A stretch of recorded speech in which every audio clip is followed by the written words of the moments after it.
Hi, welcome to my little dungeon. I'm Michael Foreman. This is not actually a dungeon, this is just my workstation. It's in a little alcove in our home. There's a door just there and a window over there. So I'm not really in a dungeon, even though I've spoken about being in a dungeon on my website. It sometimes feels like I'm in a dungeon, because by the time I turn my back on the rest of the world, that door and that window and you, I'm facing my alcove of black. Here is where the books get written. Here is where the podcasts get recorded. Sometimes we print stuff out on the inkjet printer. Although most of the printing for manuscripts now is done commercially, such as the case with this next manuscript. We decided to outsource some printing services. So instead of printing on what we had before was a laser printer and then trying to do the edits loose leaf, this time around we got it bound with a comb binding, and I sent off the file already formatted, double line spacing, one print per page on both sides, and then got it sent back to us.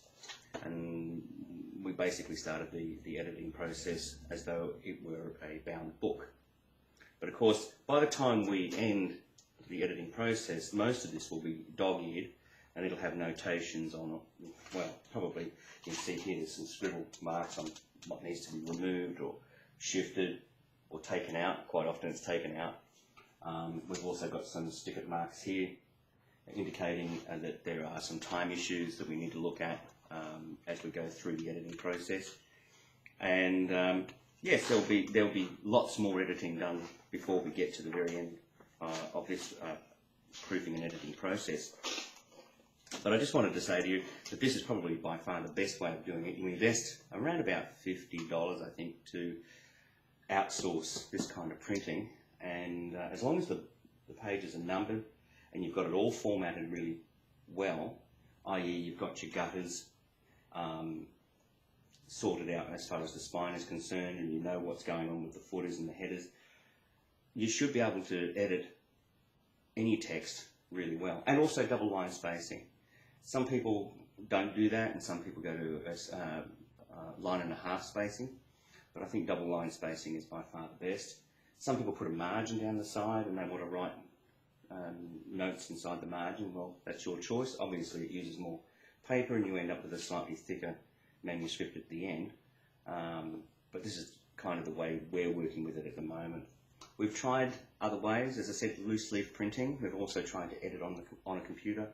It really doesn't work very well that way. It does while I'm writing it. I feel that I've made a strange statement in a paragraph or in a sentence, I'll go back through and I'll rewrite the sentence, simplify it.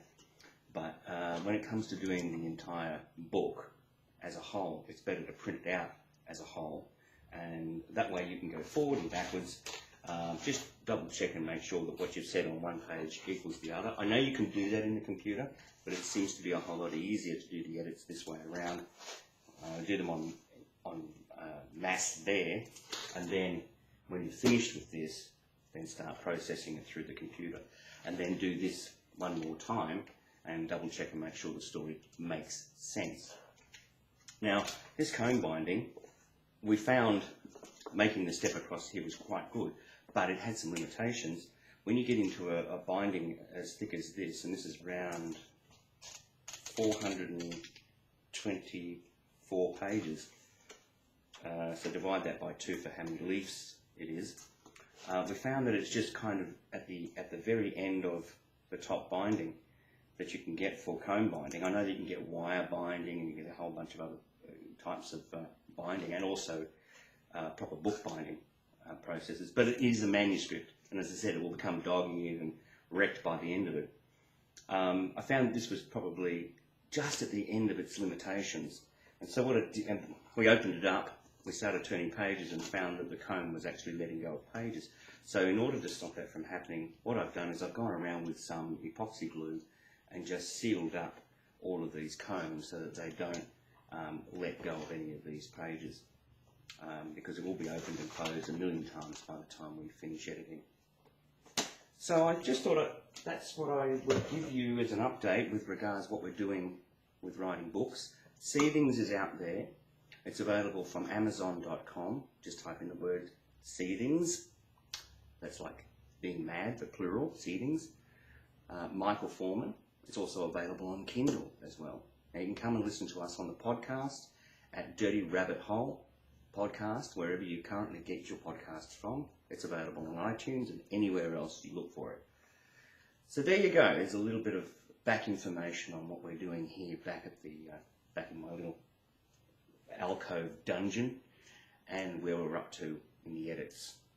The next two novels, which follow on from the first novel, will be out sometime soon. I'd like to tell you when exactly and give you a date, but there are some other factors and other things we're doing in our private and personal lives that alter how long we're doing this. We're not getting it professionally edited. We're doing it ourselves, as we did with the first novel. There was some great success in doing it that way. Obviously, the benefits is that we've got total control over the content, but the downside is we don't know how long it's going to take, because we do it in between other jobs that we're doing. And the first novel was written on the east coast of Australia.